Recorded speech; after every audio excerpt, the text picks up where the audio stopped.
Salam sejahtera, kita teruskan coverage kita tentang pergerakan dan perjalanan Malaysia memilih. Saya mengambil alih tugasan rakan-rakan setugas Hakim Rahman dan juga Gigi Ahmad. Nama saya Ibrahim Sani dan selama sepanjang sejam atau sejam setengah ini kita akan berikan segala laporan yang terkini sepanjang pendekatan kita tentang apakah yang akan berlaku pada hari ini. Dan wartawan Astro Awani berada di lapangan dan berada di serata tempat-tempat ataupun lokasi-lokasi yang hangat. Kita mulakan dengan Firdaus Azil yang sedang berada di hadapan Istana Negara. Firdaus, mungkin Firdaus boleh recap balik tentang pergerakan dan juga apa yang akan berlaku pada hari ini? Okey, baik, terima kasih Ibrahim Sani yang berada di Pusat Penyiaran Asia. Seperti yang kita sedia maklum, seperti yang telah dilaporkan sejak semalam, yang mana menurut surat ataupun menurut kenyataan istana yang ditandatangani oleh Datuk Pengelola Bijaya Diraja bahawa Yang di-Pertuan Agong Sultan Abdullah akan mengadakan perbincangan khas berkenan untuk mempengerusikan perbincangan khas bersama Majlis Raja-Raja di Istana Negara ini, yang mana kalau mengikutkan kenyataan Datuk Pengelola Bijaya bahawa perbincangan khas itu akan diadakan pada pukul 10.30 pagi hari ini, dan sebab itulah kalau kita dapat melihat, saya juga ada menghantar visual awal di mana dua kemah telah disediakan sejak awal lagi. Kita tahu media telah pun berkampung di hadapan Istana Negara. Kalau boleh saya nak pan sedikit kamera, kita tunjukkan keadaan semasa di hadapan Istana Negara. Ini adalah pintu satu Istana Negara. Kita dapat lihat pihak istana telah pun menyediakan kemah-kemah khusus untuk para petugas media, kerana kita tahu di hadapan ini kalau cuaca panas memang dia agak azab dan menyengatkan sedikit. Dan juga kita nak setibanya saya di sini, saya juga dapat melihat beberapa makanan dan minuman juga telah disediakan, difahamkan juga daripada pihak istana. Dan selain daripada itu juga, apabila pada pukul 10.30 nanti, sebelum bermulanya, kita akan menjangkakan bahawa kenderaan-kenderaan rasmi yang akan membawa Raja-Raja Melayu, Raja-Raja Pemerintah akan melalui kawasan ini satu demi satu. Itu juga akan kita pastikan ada visual. Dan bercakap sedikit mengenai perbincangan khas ini, kita tahu beberapa kali, kita tahu sedia maklum bahawa ini adalah berkaitan tentang proses pembentukan kerajaan. Kita tahu seolah-olah sepertinya ada deadlock apabila tiada satu pun gabungan parti yang dapat majoriti yang diperlukan untuk membentuk kerajaan. Maka kita juga dapat melihat proses-proses, katanya ada akuan bersumpah dan sebagainya. Ketua-ketua parti telah dipanggil menghadap untuk mempersembahkan jumlah bilangan yang mereka ada, masih belum mencapai keputusan. Maka kita juga melihat sebelum ini juga, ini bukanlah perbincangan khas yang pertama. Kita tahu sebelum ini telah pun berlaku, di mana kalau kita dapat lihat bagaimana sewaktu 2020 juga ada perbincangan khas untuk menentukan Perdana Menteri seterusnya bagi menggantikan Tun Dr. Mahathir ketika itu. Juga ada juga perbincangan khas untuk membincangkan COVID-19, pengurusan ekonomi darurat dan sebagainya. Hari ini kita akan dapat lihat Raja-Raja Pemerintah sekali lagi akan berkumpul, sekali lagi akan memberikan pandangan masing-masing kepada Yang di-Pertuan Agong tentang apakah proses yang terbaik untuk menentukan siapa yang sepatutnya menjadi, siapakah yang pada hemat baginda-baginda tuanku, khususnya Yang di-Pertuan Agong, pada hemat baginda, siapakah yang mendapat kepercayaan majoriti untuk menjadi Perdana Menteri dan seterusnya menjadi Ketua Majlis untuk Parlimen hari ini. Jadi setakat ini itu saja, tetapi katalah kalau ada kenderaan bermula, kita jangkakan mungkin pukul 9.30 ataupun 9.30 ataupun pukul 10 ke atas, maka akan bermulalah kenderaan-kenderaan rasmi yang membawa Raja-Raja Pemerintah ini. Setakat ini, adakah kita tahu jam berapa baginda-baginda tuanku akan memulakan majlis Raja-Raja? Setakat ini seperti yang dikeluarkan berdasarkan kenyataan oleh Datuk Pengelola Bijaya Diraja, iaitu Datuk Ahmad Fadil, kita perbincangan khas itu akan bermula pada pukul 10.30 pagi. Jadi dalam kira-kira mungkin setengah jam ataupun 40 minit sebelum itu, kita dapat menjangkakan bahawa mungkin kenderaan pertama sama ada akan membawa Sultan ataupun Raja akan melalui kawasan ini. Di mana setiap kali kita akan mendapat indikasi bahawa ada kenderaan pertama yang akan lalu apabila mereka telah membuka pintu pagar utama. Kalau anda dapat lihat, ini adalah pintu satu Istana Negara.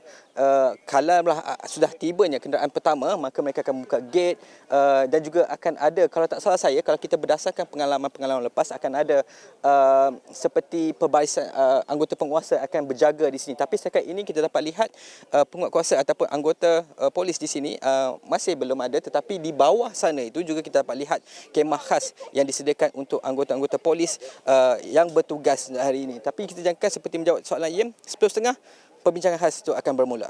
Baik, terima kasih Firdaus Azil, wartawan Astro Awani di lapangan yang berada di hadapan Istana Negara. Dan kita pergi pula ke wartawan Astro Awani Syazwani yang berada di Pejabat Datuk Seri Anwar Ibrahim, pengerusi Pakatan Harapan. Syazwani, bolehkah terangkan sedang keadaan di sana pula?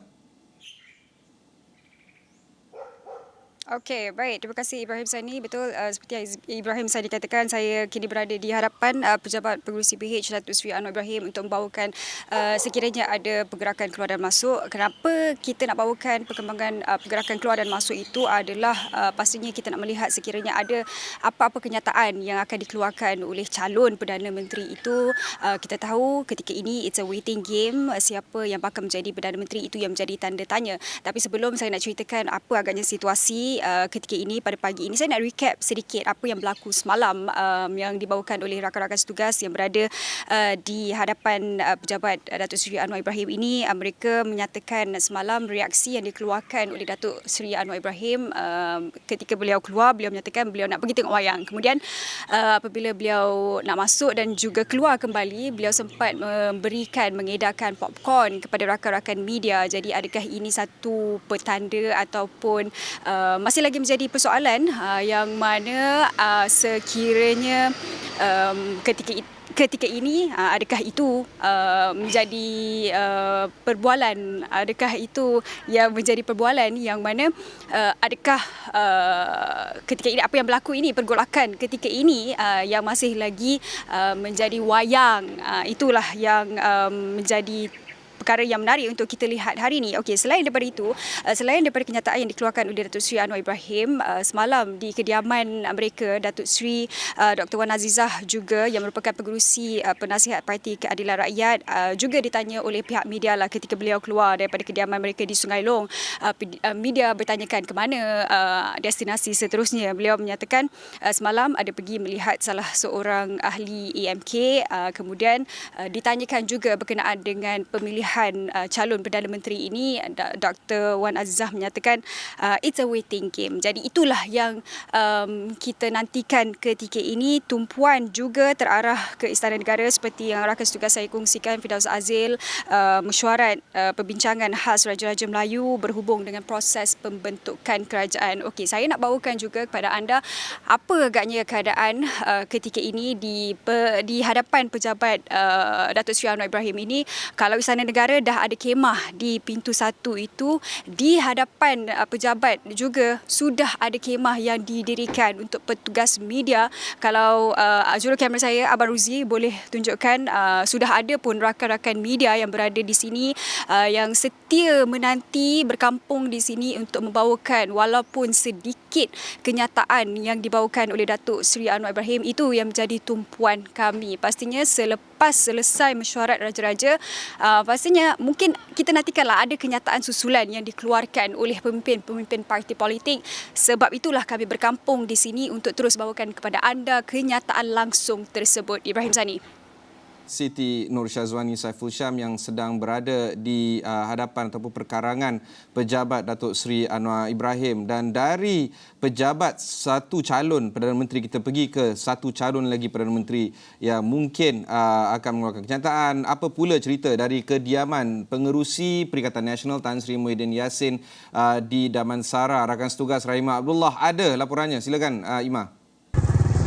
Terima kasih rakan setugas di Pusat Penyiaran Asia di Bukit Jalil. Apa yang saya dapat katakan, saya seperti biasa lebih daripada 4 hari sekarang saya berada di kediaman Tan Sri Muhyiddin Yassin yang merupakan pengerusi Perikatan Nasional PN. Dan kalau dapat dikatakan sejak daripada 8 pagi tadi saya tidak nampak berlaku pergerakan keluar masuk daripada pemimpin Perikatan Nasional masuk ke kediaman Tan Sri Muhyiddin Yassin ini. Dan kalau saya recap kembali apa yang boleh saya katakan, semalam tiada sidang media diadakan atau sebarang kenyataan daripada Perikatan Nasional PN berhubung dengan selepas pertemuan pemimpin Barisan Nasional dan juga Perikatan Nasional semalam yang berlangsung di Hotel St. Regis di Ibu Negara.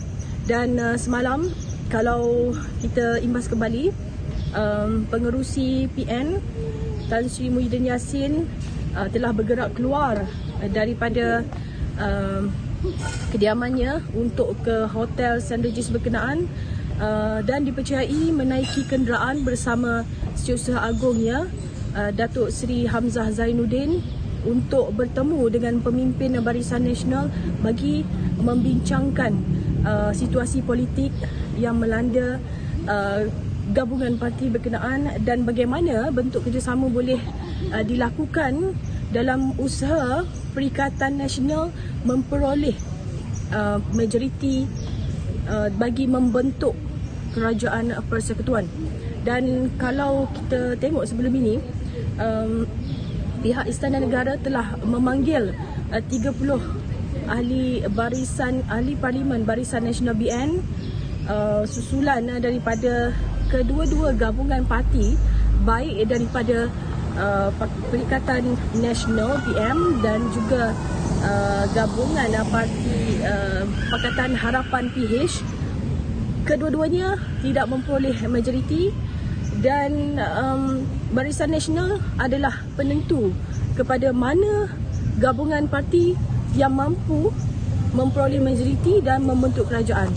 Itu antara yang menyebabkan berlaku pertemuan di antara pemimpin Barisan Nasional dan juga pemimpin daripada Perikatan Nasional semalam. Dan saya akan membawakan perkembangan terkini dari semasa ke semasa langsung daripada kediaman Tan Sri Muhyiddin Yassin.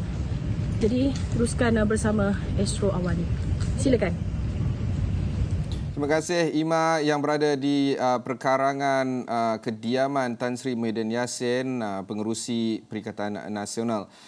Jadi kalau kita nak recap balik, ada location di hadapan Istana Negara dan juga di pejabat Datuk Seri Anwar Ibrahim dan kemudiannya di kediaman Tan Sri Muhyiddin Yassin. Dan kita teruskan dengan coverage yang kami boleh bawakan pada pagi ini. Ini kerana Majlis Tertinggi Pertubuhan Melayu Bersatu ataupun UMNO telah pun memutuskan Barisan Nasional harus menyokong dan menyertai kerajaan persekutuan yang tidak dipimpin oleh Perikatan Nasional itu. Jadi kita pun nak faham tentang pergerakan dan juga apa yang sedang berlaku di Ibu Pejabat UMNO. Mungkin kita boleh ke Raja Hishamuddin Raja Zaid yang sedang berada di Ibu Pejabat UMNO Menara Dato' On World Trade Center. Silakan Raja Hisham.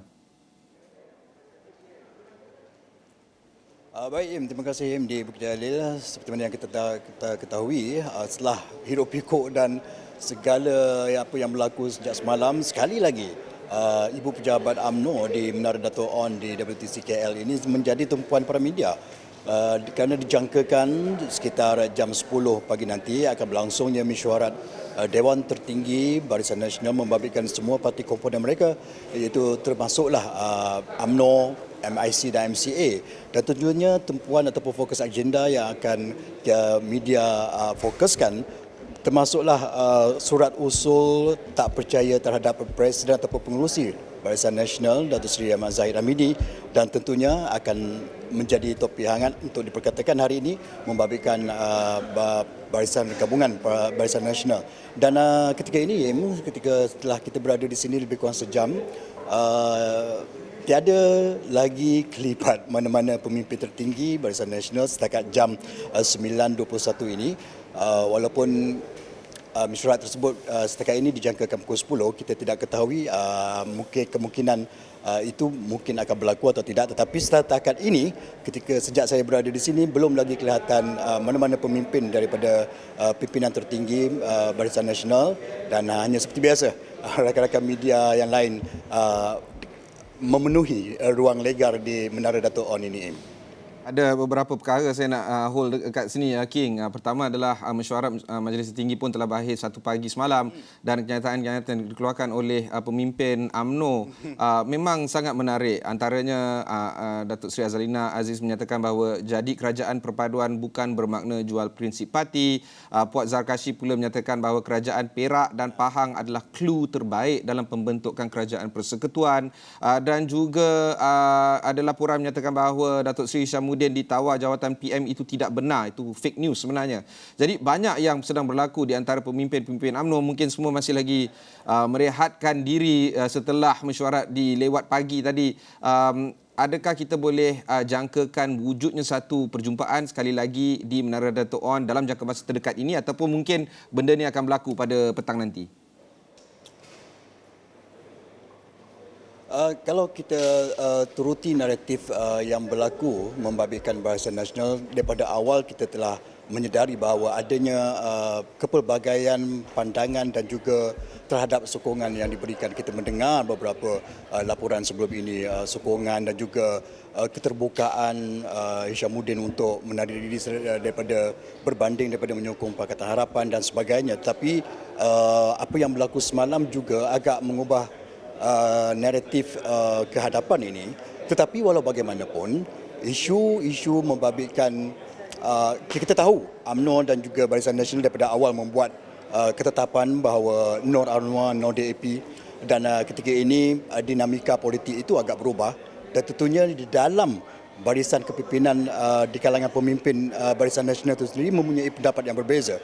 Dan ini yang kita mahu lihat, bagaimana, sejauh manakah mereka meletakkan kepentingan negara, meletakkan rakyat di hadapan berbanding kepentingan parti dan juga yang lain-lain. Dan ini kita mahu melihat dari prinsip dan juga sifat kepimpinan di kalangan pemimpin parti Barisan Nasional termasuk UMNO dan juga rakan-rakan komponen yang lain, MIC dan sebagainya. Tetapi setakat apa yang kita ketahui mengenai surat ini misalnya masih menunjukkan bahawa naratif perbezaan pandangan dan juga kalau kita boleh sebut percakaran mungkin juga ada ke arah itu sedikit, tetapi kita percaya dengan kebijakan dan juga kredibiliti pemimpin-pemimpin Barisan Nasional ini mungkin akan menjurus kepada lebih mencari jalan yang lebih terbaik untuk meletakkan kepentingan negara dan juga rakyat, insya-Allah ini. Baik, terima kasih Raja Hishamuddin Raja Zaid yang sedang berada di perkarangan Ibu Pejabat UMNO di Menara Dato' On World Trade Center. Dan kita kena tengok balik keadaan perniagaan Malaysia, bisnes Malaysia ataupun Malaysia Incorporated, impak dia terhadap pasaran saham contohnya. Setakat ini jam 9.25 pagi, FBM KLCI sebenarnya meningkat secara agresif sebanyak hampir 17 mata ataupun 1.14% ke 1,460 mata. Sebanyak 800 juta saham telah pun bertukar tangan bernilai sekitar 345 juta ringgit.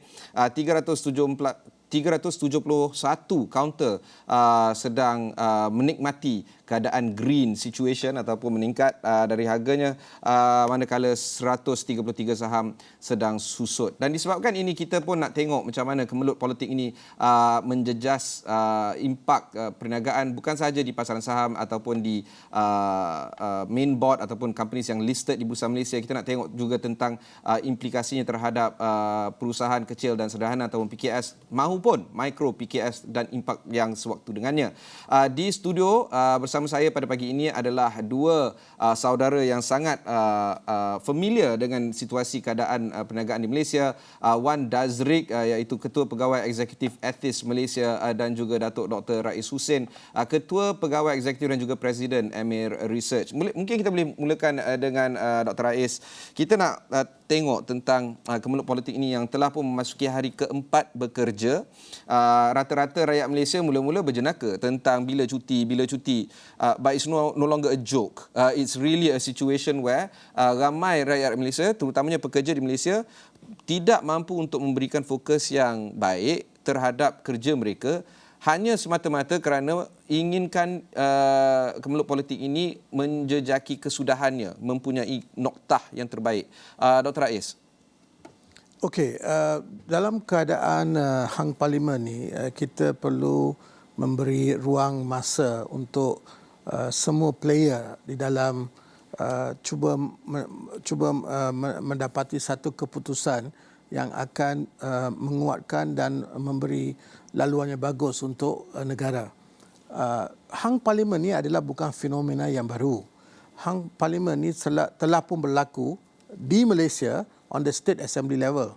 Dan kita nampak di Perak macam mana Tuanku Sultan Perak secara tersusun dan tertib mengendalikan masalah itu, dan masalah itu selesai dengan secepat mungkin, dan Menteri Besar pun telah angkat sumpah, Exco pun telah angkat sumpah, and they are on business to run the state.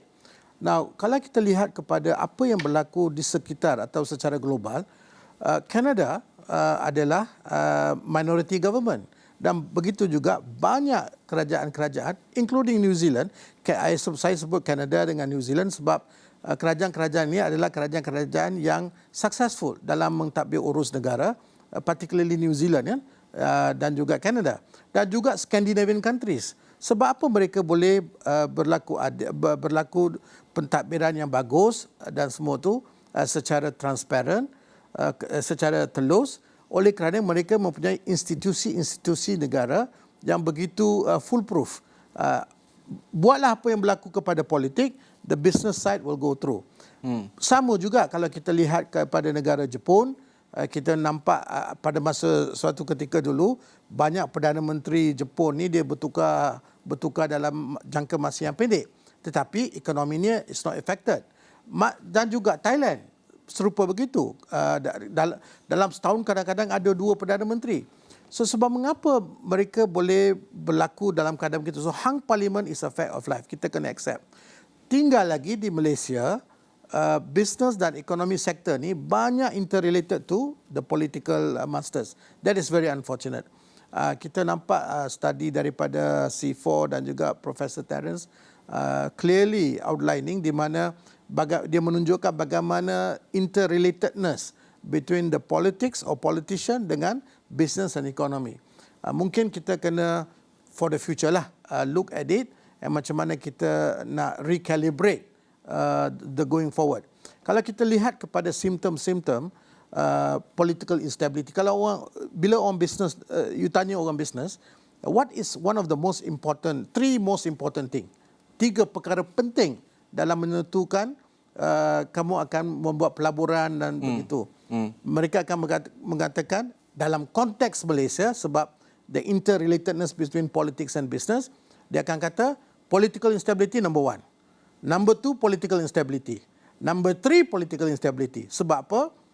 That is the situation unique ke Malaysia. Kalau kita lihat kepada simptom, daripada 156 billion US dollars investment into ASEAN, lebih 80% pergi ke negara terbesar Indonesia, negara terkecil Singapore dan juga Vietnam.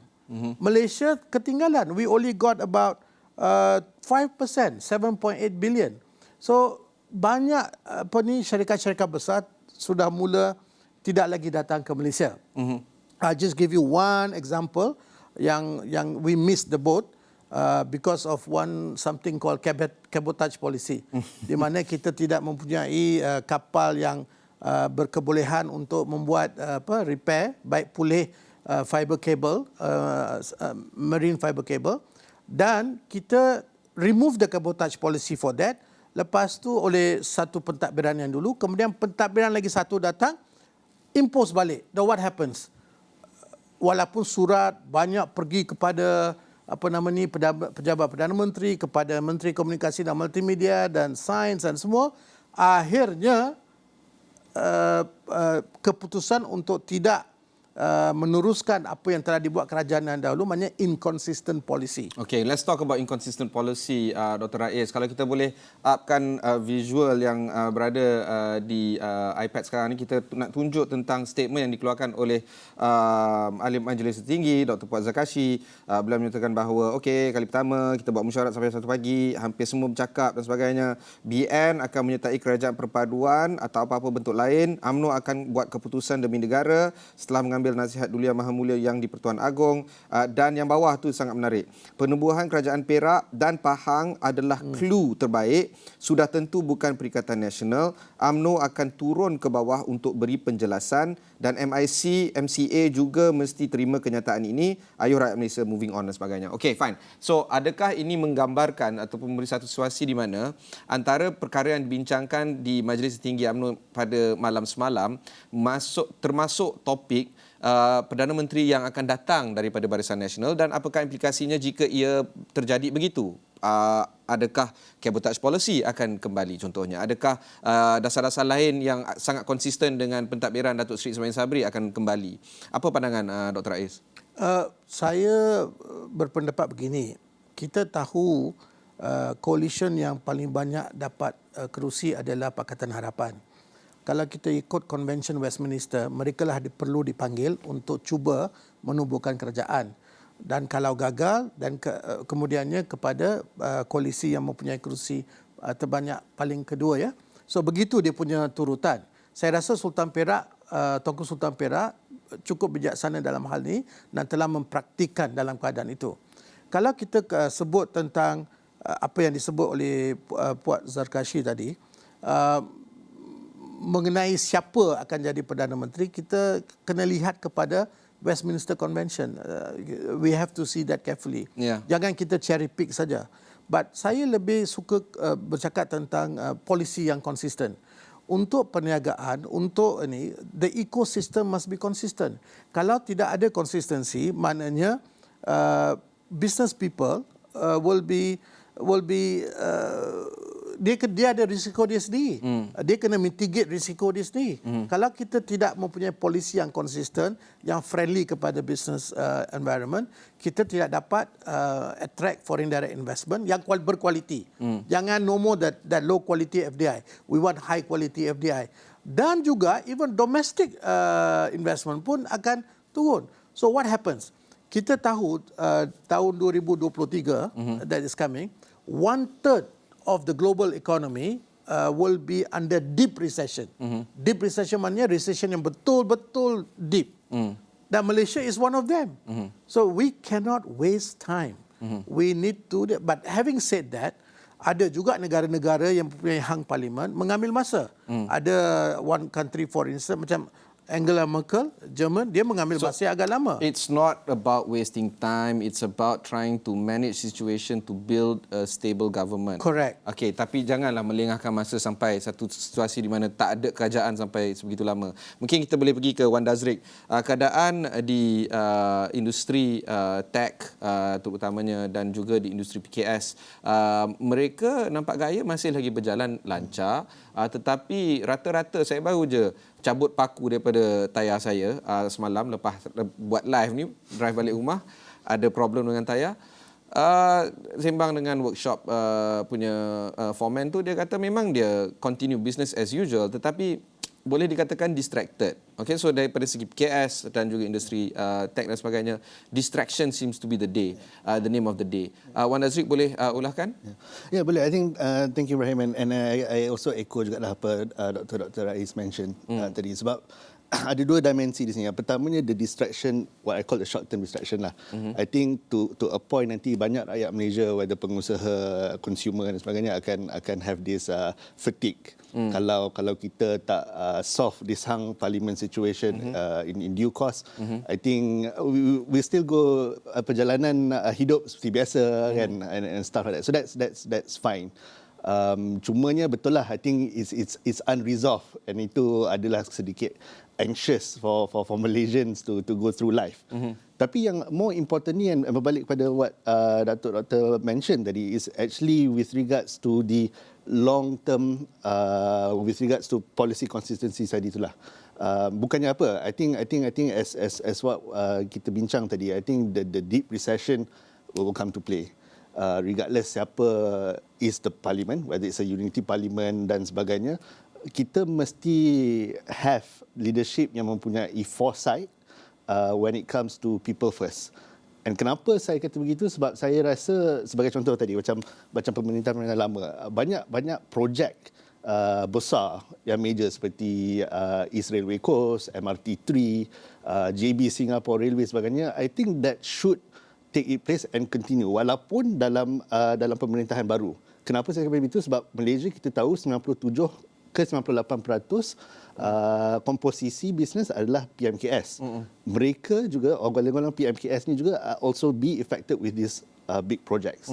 So saya rasa a lot of our neighbouring countries also dah progressive. Progressive kan apa? Untuk build a robust economy. Sebagai contoh, kita ambil Indonesia. Iaitu persidangan G20. Kalau kita ambil pockets of Indonesia, Bali sebagai contoh.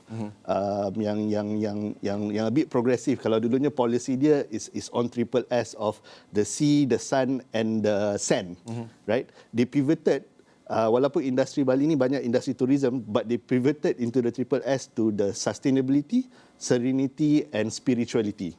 So what that does, policy dari segi pembangunan tourism sama, cuma pemikiran berubah. So what they do is actually not just relies on services, but also in terms of the progressive mindset, how to become self-sustaining sebagai contoh. Dan banyak negara lain serantau kita telah move towards that direction to become a bit more independent, a bit more sustain, a bit more resilient lah. So saya rasa more towards not this the small distraction yang kita ada sekarang. InsyaAllah it will be resolved in the next few days hopefully, but more for the long term lah. Kalau kita tengok sekarang ni ada visual daripada Istana Negara. This is the big idea right now where institutions, governmental institutions, nations institutions is upheld and orderly maintained. Kalau kita boleh tengok balik statement yang dikeluarkan oleh Istana Negara semalam, pada tengah hari semalam, kalau kita boleh bagi visual kenyataan media Istana Negara, mungkin rakan di studio ya, okey. Jadi ini kenyataan yang dikeluarkan pada 23 November iaitu hari Rabu. Istana Negara menyatakan bahawa proses selanjutnya susulan daripada sesi-sesi menghadap ini, Seri Paduka Baginda telah menitahkan perkenan untuk Istana Negara menganjurkan satu perbincangan khas Raja-Raja Melayu di Istana Negara hari ini pada 24 November. Dan perbincangan khas Raja-Raja Melayu ini adalah bertujuan untuk Seri Paduka Baginda mendapatkan pandangan duli-duli yang maha mulia Raja-Raja Melayu bagi Baginda membuat keputusan demi kepentingan dan kesejahteraan negara dan rakyat. Wujud satu naratif, Dr. Rais, di mana Perikatan Nasional telah pun menyatakan bahawa PN tidak ingin bergabung untuk mewujudkan satu kerajaan campuran ataupun kerajaan unity, dan ini telah pun memberi satu reaksi yang sangat menarik di social media dan ataupun media sosial. Dan isu dia sekarang, Dr. Rais, apakah implikasinya terhadap pemerkasaan institusi negara seperti raja yang berdaulat dan sebagainya, Dr. Rais? Seperti yang saya sebut tadi, institusi kerajaan adalah cukup penting dalam mana-mana pentadbiran, dalam mana-mana negara. Kita nampak bagaimana walaupun ada pergolakan politik, ada kestabilan dalam jangka masa pendek, macam di Thailand ataupun di Jepun, the business side, the economic side is not affected. Yeah. Sebab mengapa? Sebab institusi dia begitu strong, begitu kuat. Dan saya cukup tertarik dengan bagaimana Tuanku Sultan Perak mengendalikan segala isunya di negeri Perak. Dia memanggil step 1 Perikatan Nasional yang mempunyai kerusi yang paling banyak di Dewan Undangan Negeri Perak. Dan bila ditanya, mereka kata mereka tidak mempunyai nombor yang cukup. Dan kemudiannya memanggil Pakatan Harapan. Dan Pakatan Harapan memberitahu mereka akan membuat satu kerajaan campuran dengan Barisan Nasional. Dan kemudian mereka berdua dipanggil dan mereka berjumpa dengan Tuanku Sultan Perak and keputusan dibuat, tanda tangan, ambil sumpah, life goes on. So saya rasa mungkin kita ada sistem. We have the convention. Westminster, jangan kita cherry pick Westminster Convention. First past the post kita ambil. Cara kita debate dalam parlimen kita ambil. Tapi bila comes to this particular convention where parti ataupun coalition yang mempunyai kerusi yang paling banyak dijemput untuk cuba menubuhkan kerajaan, tidak diikuti. This is a convention since 1971. Kita tahu masa itu Labour mempunyai kerusi banyak, tetapi tidak mempunyai kerusi cukup untuk form the government. Maka Ratu Elizabeth pada masa itu memanggil Labour to try to form the government, and they did with the Liberal Democrat. So all that I'm trying to say is that institusi negara mesti bebas daripada politician. Dan ini adalah salah satu priority dan fokus utama selepas ini. Sebab kalau tidak, kita tidak boleh beri confident yang bagus untuk pelabur-pelabur datang ke Malaysia. Bukan saja pelabur luar negara, Rahman, domestic direct investment juga. I'm still talking about pelabur yang berkualiti ya, bukan pelabur yang datang set up low wages apa semua manufacturing tu. That's also mid 80s. Kita nak high tech, high value types of investment. Nak attract mereka ni, kita mesti mempunyai institusi negara yang bagus, polisi yang konsisten. Jangan kalau kerajaan bertukar macam cabotage policy. Cabotage policy resulted in loss of billions of ringgit in investment. Not only that, employment. Jangan lupa, salah satu masalah besar di Malaysia sekarang ini adalah employment. We have two types of unemployment. Satu unemployment, satu lagi underemployment. Yeah. Underemployment ni selalu saya bagi example, you have an economics degree but you wash car. Tapi yang unemployment pun no jobs lah. If you look at the data Department of Statistics Malaysia yang terbaru, 612,000 is unemployed. 612,000 unemployed. 1.2 juta underemployed. Together 1.812 million people. Apakah perancangan kerajaan ataupun mana-mana parti yang akan menubuhkan kerajaan untuk menangani masalah yang besar ini? Nah, jangan lupa, there are 5 things. I always repeat this as a tummy economy. Tummy economy means perut lah. Tapi jangan tengok perut saya. Perut economy. Number 1 is cost of living. How do we mitigate the cost of living given the inflation, given the consistent increase in interest rate yang will reduce the disposable income? This is a problem. Dan kita import barangan makanan. We import very high percentage of barangan makanan.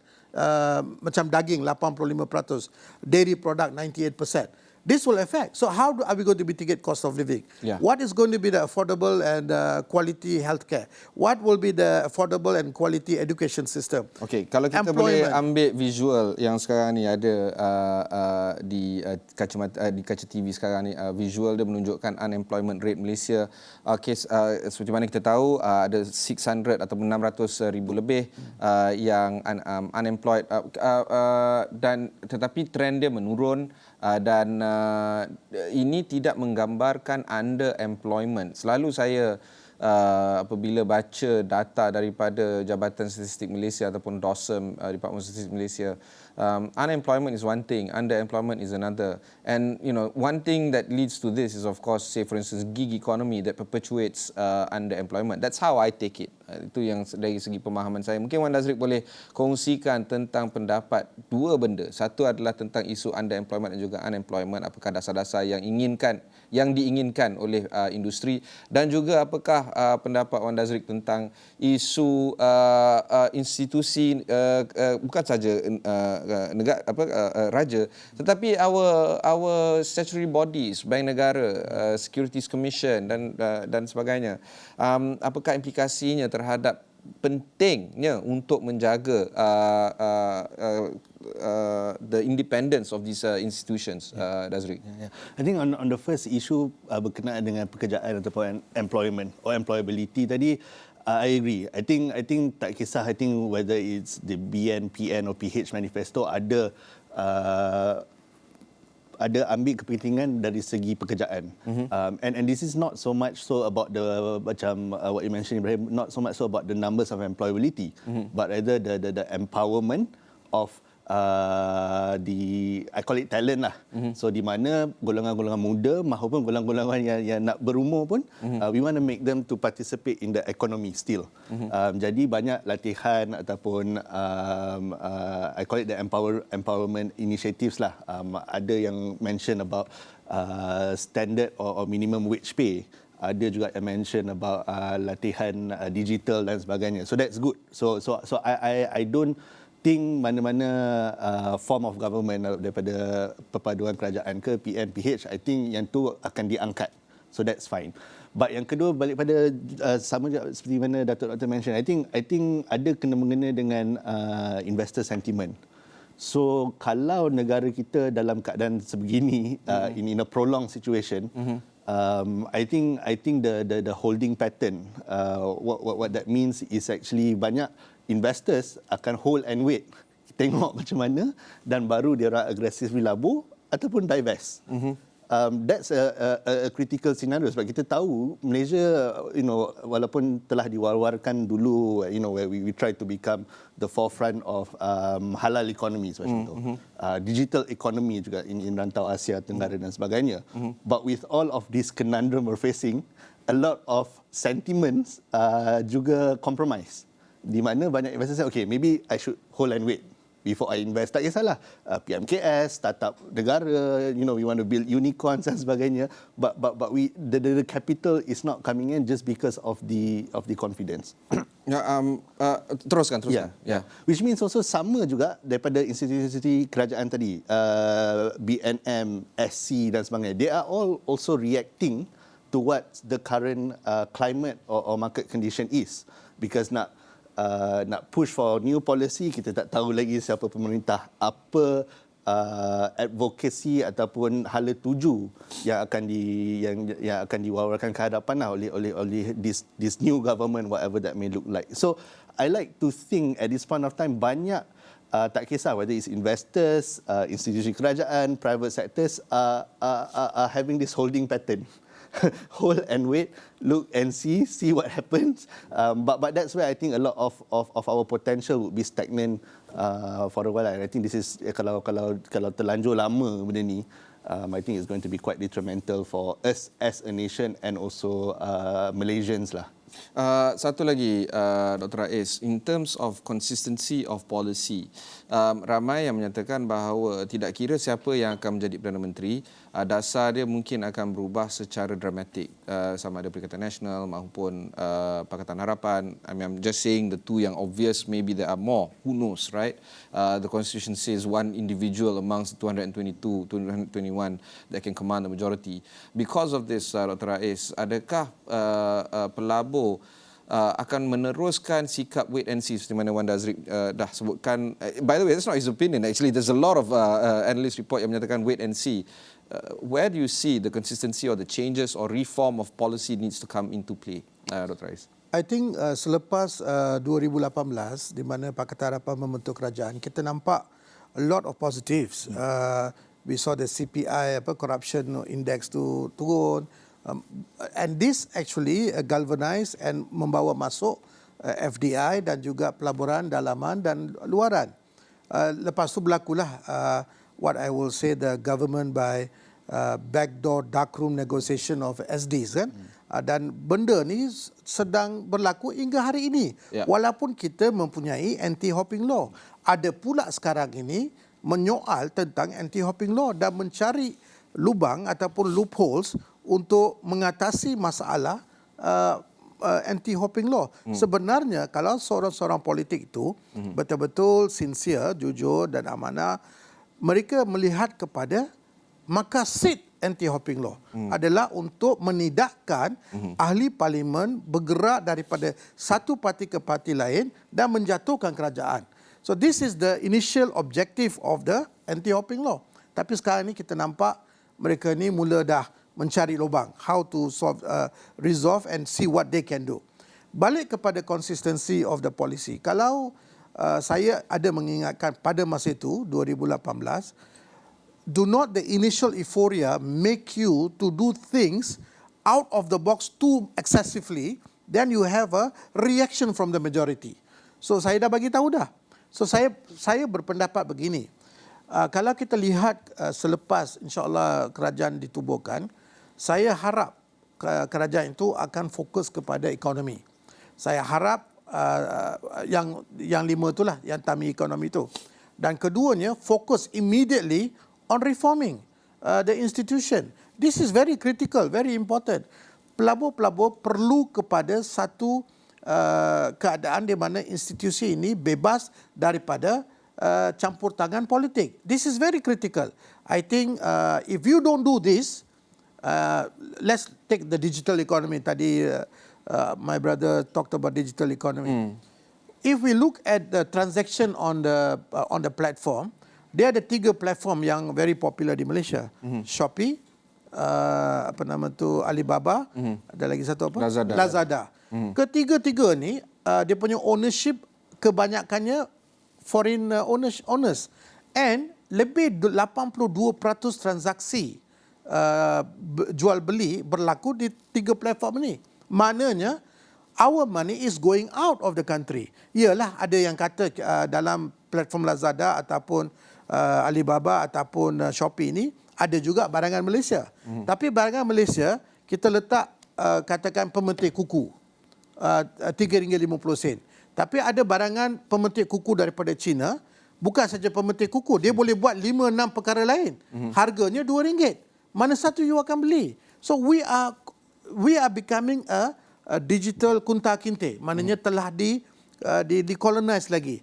And digital being colonized by foreign ini is very dangerous for us.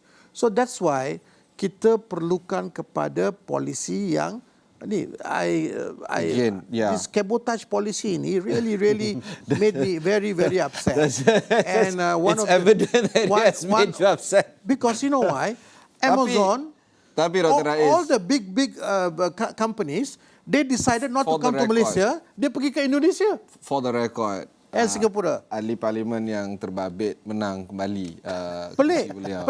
Jangan pelik. Ini we should respect the wishes I respect the people wishes. Beginilah. Kita mempunyai satu Menteri Pendidikan yang betul-betul nak reformasikan institusi pendidikan. Dia kalah. Tapi kita pula ada satu Menteri Pendidikan, I don't know what he was doing. Dia menang. So the thing is, kadang-kadang that's why I said in some of the earlier statements, voting pattern ni dependent on many other things apart from just skill, knowledge and ability of the parliament, of the candidate.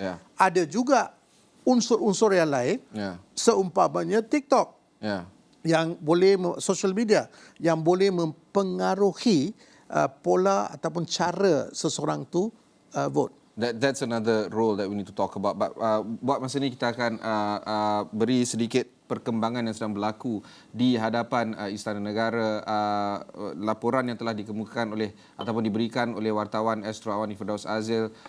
Beliau melaporkan bahawa perbincangan khas Agong dan juga Majlis Raja-Raja telah bermula, di mana Sultan Johor telah merupakan baginda pertama yang telah tiba di Istana Negara, dan ini telah memberikan satu penekanan khusus terhadap apa yang sedang berlaku di Istana Negara, kerana tumpuan negara pada pagi ini adalah terarah sekali lagi kepada Istana Negara selepas Seri Paduka Baginda Yang di-Pertuan Agong Sultan Abdullah Riyatuddin Al-Mustafa Billah Shah telah pun berkenan untuk mengadakan perbincangan khas bersama Majlis Raja-Raja Melayu, dan mengikut kenyataan Datuk Pengelola Bijaya Diraja Datuk Ahmad Fadil Syamsuddin, perbincangan khas itu bertujuan untuk Seri Paduka Baginda mendapatkan pandangan Raja-Raja Melayu bagi Baginda membuat keputusan demi kepentingan dan kesejahteraan rakyat. Dan selain itu, beliau juga mengatakan bahawa ia akan bermula kira-kira 10.30 pagi ini, ataupun sekitar dalam setengah jam 35 minit daripada sekarang. Namun tidak diketahui berapa lama perbincangan itu akan berlangsung.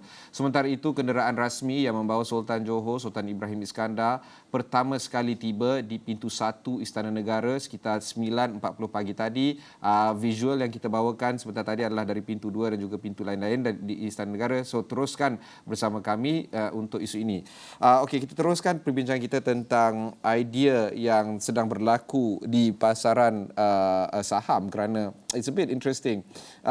Buat masa ni FBM KLCI telah pun meningkat sebanyak 20%. Kalau kita boleh berikan visual, nampak tak ada meningkat sedikit. So pada mulanya hari Isnin, saham telah jatuh disebabkan mungkin pasaran agak terkejut tentang kemenangan banyak oleh Perikatan Nasional, tetapi ia telah stabilize over the past few days, dan peningkatan sebanyak 20 mata sehingga 1,465 mata pada sekarang ini, dan meningkat sebanyak 1.5% ataupun 21 mata, menyaksikan sebanyak 500, hampir 500 saham sedang mengalami satu peningkatan dari harga yang dibuka oleh pasaran saham pada pukul 9 sebentar tadi. This is also an opportunity sebenarnya untuk bargain buy for investors. So yes, there are some opportunistic movements out there, and as per the voters, Dr. Rais, Dazrik, you can't blame them for choosing their leaders.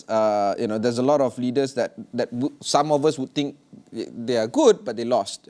Sungai Buloh, Pematang Pauh, they lost. Unfortunately, that means they are the will of the people has resulted in them choosing the other candidate. For better or worse, we are with the new candidates, now winners for the next 5 years. They are the chosen representative. Sama juga dengan pasaran saham, there's a lot of opportunistic movements that can be seen as well. So today there's a lot of buys. I don't know whether they're on retail buyers ke ataupun institutional buyers ke. For whatever reason, there are some buys this morning. Mungkin Wan Dazrib boleh ceritakan tentang isu bagaimana opportunism boleh wujud pada waktu sekarang. Apakah langkah-langkah yang mungkin pengusaha PMKS ataupun other business leaders can see what they can do right now in terms of making the best out of these very uncertain times. So I think there's two persona that I like to put forward lah. One is actually the investors persona, dan keduanya tadi is actually the pengusaha PMKS lah. I'll time the pengusaha PMKS first. I think seperti mana yang kita bincang tadi, I think for now just go through life as it is. It's not a dire situation, it's not darurat or sebagainya. But this whole tight position, I think is something that I would actually prescribe. In fact, myself also, life goes on as normal. And inshallah, if everything comes in a bit more clearer, dari segi policy, dari segi hala tuju dan sebagainya, inshallah everyone will get on board into that. So that's fine. Mm-hmm. The second one, which is your first your first outlook on investors persona. I think you're right to say that. With every adversity, there's opportunity, and I think looking back to the graphics that you showed tadi, I think a lot of people don't deny the potential of Malaysia. Dan tadi ada cakap sikit pasal the halal economy prospect. Dr. also have mentioned a bit about the digital economy and stuff like that. And I think whatever happens for the last 2-3 days, it shows that we are progressing towards our potential, with YDPA mooting for a unity government. Even though we have hung parliament, some also argue this hung parliament situation shows that our political maturity dah evolve. Dan itu bagus, and I think we're going through the learning process for the right or wrong, as you say. But also it shows also the demographics or the situation on the ground of what is the real 30 over million population of Malaysia, right? Macam kalau kita, like you mentioned, right? So there's preference towards the MP in Sungai Buloh, in Muar, Pematang Pauh dan sebagainya. But we also realise that's probably not the representation of the bigger population of Malaysia. Whether it's the rural votes ataupun juga the youth votes. And I think we can discuss a bit more in terms of this social media, the influences of TikTok dan sebagainya. Actually, we should. Sebab, I would like to blame TikTok or ByteDance for allowing these kind of videos to take place. But at the same time, hey, let's not kid ourselves. Enragement does lead to engagement. It is in the benefit of these social media to have flammable content so that people continue to watch it, share it, flag it, report it, continue to talk about it, share it, download it. It's good for business. Tapi apakah langkah-langkah yang mungkin kita boleh wujud? Mungkin satu dasar di mana kita boleh contain ataupun try to reduce this kind of inflammatory kind of content that exists on social media. And remember, these things go unchecked. Ada satu video tu, there shows a speaker, and then it shows that the speaker is going about, dia pegang mikrofon dan sebagainya, no sound. Tak dengar apa yang speaker ni cakap, dan kemudiannya ada satu status menyatakan tengoklah calon sekian memaki sekian dan sebagainya. We don't even know apa dia cakap, but that is enough for us to share around and to incite the kind of anger. Mungkin Dr. Rais, we need to talk a little bit more. Call upon your history on MDEC and many other relationships that you have. What do you think about this situation? Kita mempunyai 21 juta pengundi. Daripada 21 juta pengundi, lebih 53% tu below 40. And these guys are very susceptible to social media. That means they are very highly active and interacting with the social media. Be it Twitter ke, TikTok ke, mana-mana. Dalam konten-konten ni, saya baru-baru ni saya nampak semalam dikatakan salah seorang penceramah Parti Pakatan Harapan, walaupun beliau ni bukan lagi ahli parti DAP, telah membuat beberapa kenyataan yang begitu provokatif, perkauman dan not suitable lah for Malaysia. I applaud that particular decision, keputusan itu. Jadi, sebagaimana telah dibuat pada beliau, mesti juga kita lihat kepada banyak konten-konten TikTok ni yang telah mengakibatkan the racial tension is up. And kita nampak Mei 13 ni kita harus belajar dan kita perlu lihat kepada apa yang kita mesti buat agar benda itu tidak akan berlaku lagi di negara kita ni. Tetapi Mei 13 ini diguna pakai untuk menakut-nakutkan dan arouse the racial sentiment, which is not good. Kita negara yang majmuk. We have 69% Melayu Islam, and then the rest are non-Malay, and kita hidup dalam keadaan yang baik, keadaan yang aman. Janganlah kita membiarkan ahli-ahli politik tertentu ataupun pemain-pemain social media yang mendapatkan labuan dan habuan untuk kerja mereka untuk membuat perkara-perkara begini. And how is this going to impact the business? Kalau saya seorang investor ataupun saya seorang yang mahu membuat pelaburan berjuta-juta ringgit ataupun berbilion ringgit, adakah saya mahu mengambil risiko datang kepada negara yang suka bercakaran, especially using identity politics of race dengan religion? Mungkin tidak. Saya akan pergi ke negara macam sekarang ni, kalau kita lihat kepada pengagihan FDI into ASEAN, Indonesia acceptable lah sebab dia negara besar. Singapura normal lah sebab dia selalu mempunyai institusi yang kuat apa semua. Vietnam, tak lama dulu, 20-30 tahun lepas, Vietnam ni, refugees were coming to Malaysia. Today, Vietnam is ahead of us in business, in startup ecosystem, tech ecosystem, semua Vietnam is Menambah garam dekat masakan Dr. Rais, saya baru saja kembali ke Silicon Valley, direct flight sekarang daripada Hanoi ke California. Can you believe it? And then 2 flights a week and it's all full. And mengapa benda ni berlaku? Dua perkara. Satu, Vietnam fokus kepada untuk pembangunan ekonomi dan modal insan. You look at the education. I think what test, I can't remember what test was that for the mathematics and science. They rank higher than Malaysia. You know, this is amazing. And Vietnam ni, it was in a civil war just few years ago.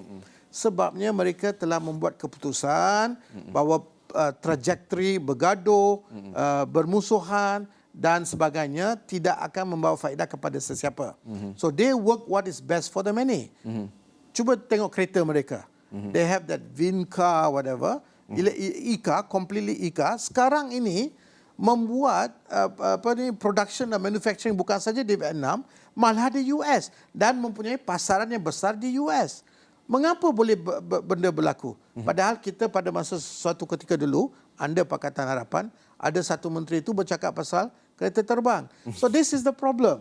We do not want populist ataupun yang boleh membawa dramatic fashion into the political scene. Kita mahu pemimpin yang sensitif kepada rakyat, sensitif kepada ekosistem ekonomi dan bisnes. Kalau mereka tidak membuat perkara-perkara begini, yang deritanya bukan mereka. They are all right. I think some of them for generation. Tapi yang deritanya yang bawah ni. And you look at the SMEs, PMKS. Kesian mereka ni. And during the MCO adalah beberapa perkara diberi bantu apa semua tu. Tetapi you need a conducive environment. Environment yang fokus kepada ability to generate income for all. Tapi not low cost lagi lah. We need to have the high tech, high value, high Move salary. the value chain lah basically. You know, South Korea dengan Malaysia bermula lebih kurang sama in the mid-80s. Okay. Mengapa South Korea boleh keterhadapan begini dan Malaysia masih dia ada di sini? Alright, kita nak mengingatkan kembali di mana satu kenyataan telah pun dikeluarkan oleh Polis Diraja Malaysia. Kalau kita boleh upkan visual tu tadi, polis menyatakan bahawa kemaskini berunsur perkauman di laman sosial PDRM beri amaran dan juga menggesa orang ramai agar tidak memuat naik kemas kini yang boleh menimbulkan situasi yang mengancam keselamatan di media sosial. Ketua Polis Negara Tan Sri Akril Sani menyatakan bahawa polis telah pun mengesan beberapa kandungan sensitif yang menyentuh sentimen perkauman yang dimuat naik pada beberapa platform media sosial susulan daripada PRU 15 dan juga PDRM memberi peringatan dan penegasan kepada pengguna sosial media agar mengekang daripada menyalahgunakan platform tersebut untuk menyebar kandungan bersifat provokasi yang mungkin menyebabkan kegusaran awam. So just a friendly reminder, kalau kita, if we don't know where it is, don't share, senang kata. That is one area of concern that we need to talk about. Satu lagi visual yang kita mungkin boleh kongsikan adalah tentang perkembangan yang sedang berlaku di hadapan sekarang ini, di hadapan perkarangan Tan Sri kediaman Muhammad Yassin. Ini kita dah dapat visual di mana Timbalan Presiden Bersatu Datuk Seri Ahmad Faizal Azumu telah pun memasuki perkarangan Tan Sri Muhyiddin, dan apabila ditanya mengenai perkembangan situasi parti politik itu, beliau menyatakan bahawa tanyakanlah kepada Datuk Seri Anwar. In fact, menurut wartawan Astro Awani, Rahimah ataupun Imam menyatakan bahawa Faizal Azumu memberhentikan keretanya dan berseluruh dengan meminta pihak media menanyakan isu-isu yang berkaitan tentang contohnya apakah wayang yang Datuk Seri Anwar menonton. So basically tanyalah Anwar semalam dia tengok wayang apa. Basically these are the, I don't know what these politicians are trying to do or say, but generally speaking, I mean, Datuk Seri Anwar was handing out popcorns as well. So there's also that thing going on. We have a few more minutes to go before we go for a break. But the idea here is this. Dasar, policy, kena consistent. This kind of things need to take time. Macam Dr. Rais nyatakan awal tadi,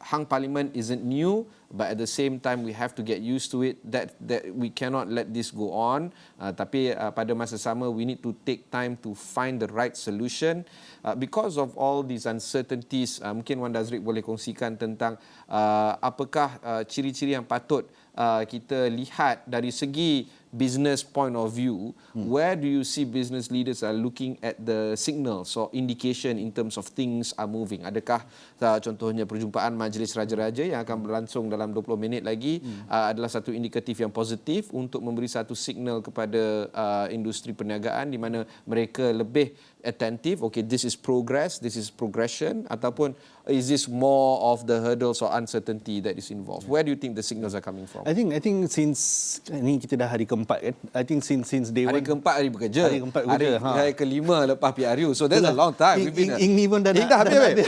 Ing dah habis. I'm done with this ing already. The indelible becomes delible. I agree. So every day as we progress, I think we as a community or rather business community also see as one step forward lah. Cuma it's not really about the progression, it's about the rate of progress. And obviously it's not just business owners but Malaysian generally as Malaysian kita nak kepastian. Kita selagi ada ketidakpastian ni we remain a bit of anxious, and I think that's what the social media tadi, the managing polarities. Selagi tak certain, selagi tak ada direction, people will still play on sentiments, people will still play on ni. I think that's a detrimental effect kalau dia prolong dalam jangka masa panjang lah. Saya hopeful dalam masa seminggu before the end of the week lah, insyaAllah we'll have a closure to this. But coming back to tadi lah, the wayang, the questions, and I feel it does not help at all. It would actually fill in more to sentiments and things like that. I know it's a political game, but seperti mana kita dah bincang tadi, I think modal insan tu kena ada, the progression of being a rakyat Malaysia kena ada, people first kena ada, and stuff like that. But that's something that I think we as a nation, I know it's a long game, but hopefully we get some lessons point from this time around lah. But in terms of sentiments, in terms of I think we remain hopeful. I think that's not an issue. If I silakan, add a bit yang saya welcome lah pengumuman oleh Ketua Polis Negara tu tadi, Tan Sri tu, supaya perkara-perkara yang berunsurkan fitnah, berunsurkan perkauman, ini perlu diberhentikan serta-merta. Sebabnya kalau kita lihat daripada lensa ataupun neraca perniagaan, this will have a very severe impact. Nanti investor ni pula rasa takut nak datang ke Malaysia. Takut nanti welcoming party itu dengan parang. So we do not want these things anymore. So I think it's very timely that Tan Sri Ketua Polis Negara membuat pengumuman begitu, dan juga perlu tangkap orang-orang yang membuat video-video begitu yang betul-betul mengancam keselamatan negara. I think this just not keselamatan negara dalaman, malah also disturb the harmony of business investors coming in. So dia mempunyai implication yang besar. Bukan saja narrow parochial political interest yang dia cuba advance. I think this is very very critical.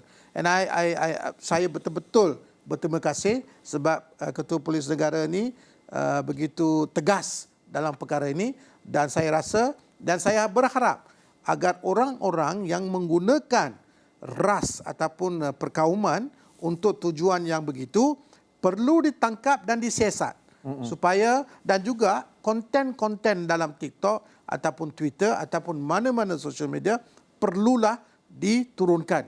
Kalau tidak, again, from the business perspective, from the foreign direct investment perspective, mereka akan takut datang kat sini. It's also important for us to understand that the agency involved needs to act upon this to TikTok or any other social media. Sebab kalau kita nak harapkan, say, polis untuk berganjak terhadap certain platform, they might not necessarily have the wherewithal to do it. They might not necessarily. Saya ada nampak ada satu kenyataan daripada official kenyataan daripada TikTok, dan mereka akan menurunkan segala video-video konten-konten yang begitu, tapi mereka menggunakan perkataan Mei 13. So we do not know how else they can do this konten yang tidak bagus ni. So but I salute the police. I think this is the way forward, supaya kita tidak boleh berkompromi dengan anasir-anasir sebegini yang begitu boleh mengancam keselamatan negara dan juga business community in terms of investment coming in. But to that effect also, I think we as Malaysians have a role in the sense of if we see that sensitive contents, kita boleh report. I think kita jangan go with that sentiments, but say, hey, look, this is not right, kan? I think TikTok, Facebook, Instagram, as best as they can, is trying to govern this, tapi they also respond to what the crowd is also saying lah. So betul lah. So kalau you ada ramai orang report dan ramai orang akan ambil tindakan, dan therefore the platform itself can take. I'm guilty of that as well. I see something that is not nice, I don't report. I just I just throw it away, and then Saya buat satu report cara mudah lah, bukan go to the police station, tapi saya attach the content tu dalam still, not dynamic. Sebab saya do not want to distribute that. Jangan. Lepas tu saya copy kepada @PDRM Malaysia. So diharap PDRM ambil tindakan. Tapi again lah, this is the third time I'm saying I salute the Ketua Polis Negara. This is how it should be. Kita tidak boleh membenarkan anasir-anasir ini untuk guna pakai ras dan agama untuk tujuan politik yang begitu sempit. This is an important thing. Visual yang kita ada sekarang ni, dan juga wartawan kami di Istana Negara, Firdaus Azil dan rakan-rakan setugas yang lain, mereka masih menunggu ketibaan baginda-baginda tuanku yang lain. Setakat ini yang pasti adalah Sultan Johor telah pun tiba di Istana Negara dan telah pun memasuki perkarangan Istana Negara, dan waktu ini masih lagi tiada lagi kenderaan-kenderaan yang lain yang tiba, dan Majlis Raja-Raja dijangkakan akan mesyuarat Majlis Raja-Raja dijangkakan akan berlangsung pada 10.30 nanti ataupun sekitar waktu itu. Namun buat masa ini tiada lagi kelihatan baginda-baginda tuanku tiba di perkarangan Istana Negara. Kita teruskan perbincangan kita pada pagi ini dan mungkin kita boleh bawakan sedikit update tentang pasaran saham di pagi ini kerana pasaran saham telah pun meningkat secara agresif pada pagi ini sebanyak 20 mata ataupun 1.4%. FBM KLCI, Penanda Aras menunjukkan bahawa FBM KLCI kini berada pada tahap 1,463 mata, sebanyak 536 kaunter telah pun meningkat dari segi nilainya sejak pasaran saham buka pada pukul 9 pagi tadi, dan hanya 185 saham telah susut. Antara saham-saham yang menarik perhatian pada pagi ini adalah Nestle yang meningkat sebanyak 50 sen kepada 130.60 sen. Hextech yang baru-baru ini telah pun diberikan satu amaran dari Securities Commission ataupun SC yang menyatakan bahawa pelabur harus berwaspada tentang saham-saham seperti Hextech. Hextech meningkat sebanyak 38 sen ke RM12.70. Dan antara saham ataupun industri yang telah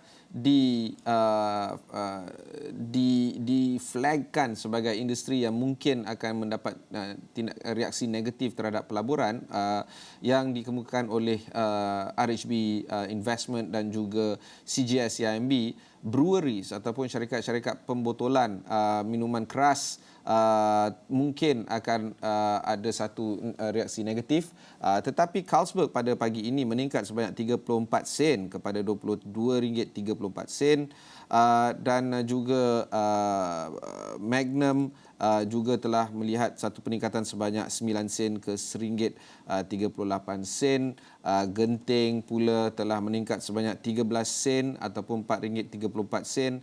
So Sintex, senang kata ya, industri Sintex adalah satu industri yang telah pun melihat susutan dari nilainya pada pembukaan saham pada hari Isnin hingga ke semalam, tetapi pada pagi ini saham-saham Sintex telah pun meningkat secara agresif. So yes, there are some bargain buys. I don't blame the investors. It's also important for us to see how we can maximize profits, generally speaking. Okay, so I mean, politics aside, right? You gotta put food on the table. That's the idea. Jadi kita nak tengok sikit tentang apakah yang kita boleh rumuskan dalam perbincangan kita sepanjang sejam setengah ni. Mungkin kita mulakan dengan Dazrik tentang apakah perkara yang mungkin Dazrik akan melihat pada dalam jangka masa terdekat ni, sehari dua ini. Apakah Dazrik akan menentukan sebagai okay, this is progress, we are forming a government, we're going to have a prime minister dan sebagainya. Yeah. So saya very hopeful that we can actually have a landing on a government formation by hopefully by end of this week. Kita dah dapat that clarity lah, and persidangan di Raja-Raja pun akan berlaku, insyaallah. I think that there's some heat that the politicians would take from that. Itu yang pertamanya. Dan yang keduanya, saya tak khawatir. I think once we have all this clarity, we can already start move to what Dr. have mentioned tadi about reformation, policy consistency dan sebagainya. The only thing that I would like to also touch on, and also this is probably my plight also for whoever the government is. In fact, for the previous manifestos from all of the parties, ada juga, and kalau tak lama dulu, also Belanjawan 2023, ada juga mention these things around sustainability, inclusive and equality. I think that's important sebab tak kira mana-mana government pun mesti ada initiatives dan incentives yang menjurus kepada not just B40s and 40s but secara menyeluruh Malaysians, not just the urban population. Why I say that? Sebab seperti mana yang kita dah mention tadi, we're going to a tough time economically, socio-economy, politik and sebagainya 2023 onwards. Regardless whatever the government, I think we need to have a robust ecosystem, not just from institution, but also things around modal insan, empowerment dan sebagainya. So that's my hope. Visual yang kita ada, ketibaan motorkar ataupun kenderaan yang membawa kemungkinan seorang lagi Baginda Tuanku. Kita akan dapatkan pengesahan daripada wartawan kami di Astro Awani.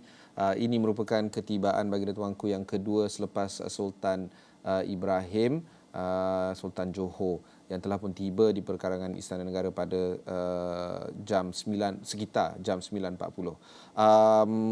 Wan Dazrik, minta maaf, sorry, I interrupted you. Silakan teruskan. No, yeah. So my last point tadi, so I dah mention a bit about yang inclusive and economy dan sebagainya. But yang penting juga, I think maybe Dr. akan mention lepas ni, is actually that lucrativeness of investments, whether it's domestic ataupun foreign lah. Saya, we will also be in London Halal Expo next week.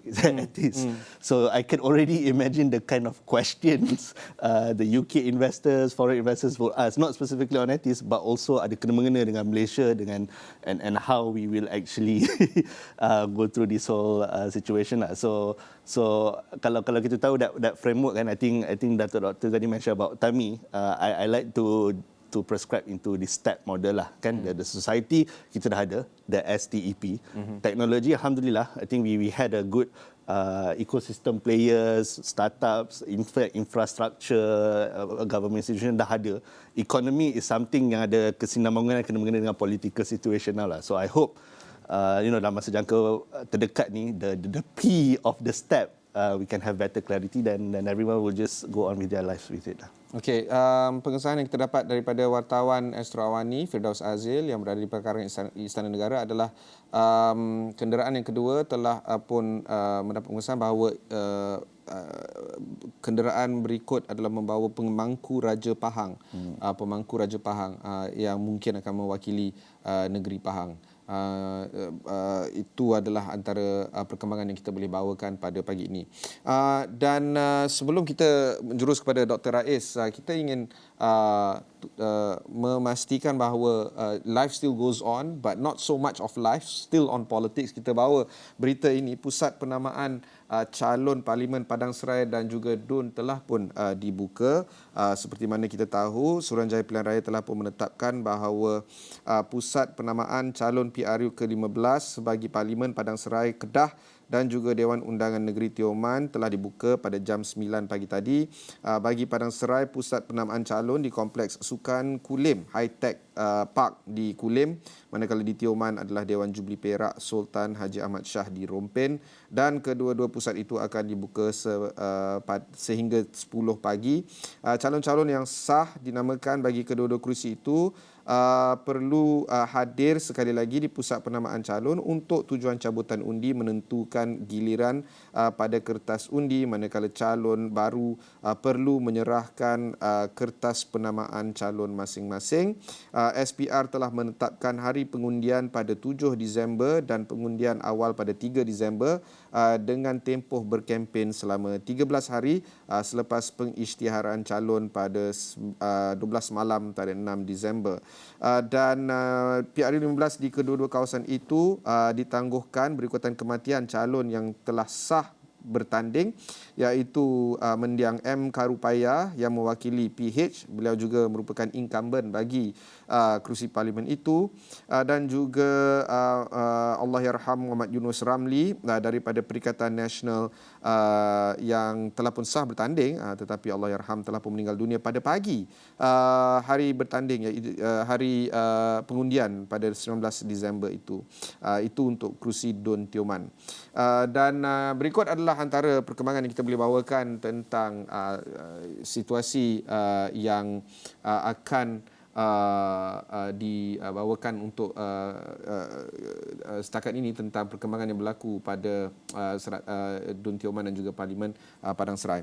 Okey, kita kembali kepada tetamu kita pada pagi ini, Dr. Rais. Mungkin antara perkara yang Dr. Rais boleh rangkumkan untuk pagi ini? 3 perkara. Satu, dia ada step by step. Kerajaan mana-mana pun, Harapan Nasional ataupun Pakatan Harapan BN ke, ataupun Perikatan Nasional dengan BN ke, sesiapa pun jadi kerajaan, perlu fokus kepada 3 perkara ni, on the step by step. Satu, the TAMI economy. No one can run away from that. Kos sara hidup, education, healthcare, employment. Tapi employment ni credible employment and dignified employment dengan dignified wages dan juga housing. 5 perkara ini menjadi pokok kesejahteraan rakyat. Dulu melaung-laungkan tentang kesejahteraan rakyat, prove your point that this is what you're going to be focused. On the mid to long term, fokusnya kepada reform of the institution. Institution ni perlu diperkasakan, perlu diberi independence yang secukupnya. I'm talking about MACC, I'm talking about the judiciary, I'm talking about all the arms of the institution supaya mereka dapat menghidupkan satu suasana kondusif untuk pelaburan, untuk kehidupan yang baik. Ketiganya, for the business side of the view, we need a consistent policy yang business friendly dan policy yang bukan in the mid-80s that attract low wages, low manufacturing job and so on. Kita perlu kepada high tech, high value, high income type of policies. Yes, kita banyak polisi dalam Malaysia ni. Let's ambil contoh dasar ekonomi baru. DEB is a good policy untuk remove the identity or economic function with the racial identification dan juga remove and eliminate hardcore poverty and poverty. Tetapi the problem there is the implementation, the execution. So we have to improve on that. And one last point that I need to include part of the third item ni, kita perlu kepada input, output, outcome, impact model dalam segala seginya. Budget planning dan juga budget execution. Sekarang ni kita dapat budget, kita cuba belanja secepat mungkin, speed to spend. Tetapi kita tidak mempunyai study outcome and impact to the society. Scandinavian country, Netherlands, New Zealand, banyak negara-negara yang begitu maju ke hadapan dalam banyak bidang pakai IIO model ni. Terima kasih Datuk Dr. Rais Hussein yang juga merupakan Presiden dan juga CEO ataupun Ketua Pegawai Eksekutif Amir Research dan juga Wan Dazrik, Ketua Pegawai Eksekutif Ethis, dan antara perkara yang kita boleh bawakan ataupun perkembangan terbaru yang kita boleh bawakan setakat ini ada 2 baginda tuanku telah pun tiba di perkarangan Istana Negara, termasuk Pemangku Raja Pahang Tunku Hassan Al-Ibrahim Alam Shah Al-Sultan Abdullah Riyatuddin Al-Mustafa Billah Shah dan juga Tunku Mahkota Johor, Sultan Ibrahim telah pun tiba di Istana Negara, dan Majlis Raja-Raja dijangka akan bermula sekitar 10.30 ini. Dan setakat ini sahaja perkembangan yang kita boleh bawakan dari saya, tetapi rakan setugas Irfan Faruqi dan juga Najib Aruf akan mengambil alih untuk memastikan segala perkembangan terkini boleh dibawakan kepada saudari dan saudara yang sedang, hopefully you are working right now. It's been 4 days after all kan. So kita akan teruskan kita punya coverage on Malaysia Memilih. Saya Ibrahim Sani, teruskan bersama Astro Awani rancangan PRU ke-15 anda.